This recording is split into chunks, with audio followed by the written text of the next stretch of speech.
Alright, so we're back in the shop. Tonight we got the heater going.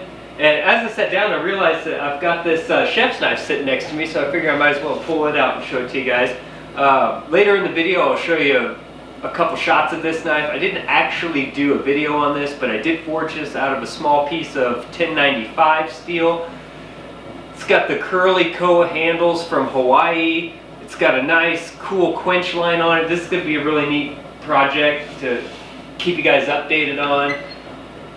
Tonight we're going to focus on doing a hidden tang knife where the tang of the actual blade is hidden within the handle material. That's something that I like to do with a thin piece of steel. When I have a small piece of steel that's not quite big enough to do a full tang knife, I take and I cut it back to where the tang is nice and long and can fit within the handle material.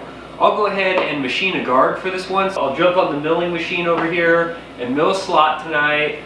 I'll also thin out the tang, drill out the handle material so it can slide up and receive a pin, which will make it nice and rigid. It does take a little bit more work than doing a full tang knife, but hey, you get what you put into it. At the end of the video, I'll show you completed pictures of this knife, and I'll try to do a photo shoot so it looks nice and neat.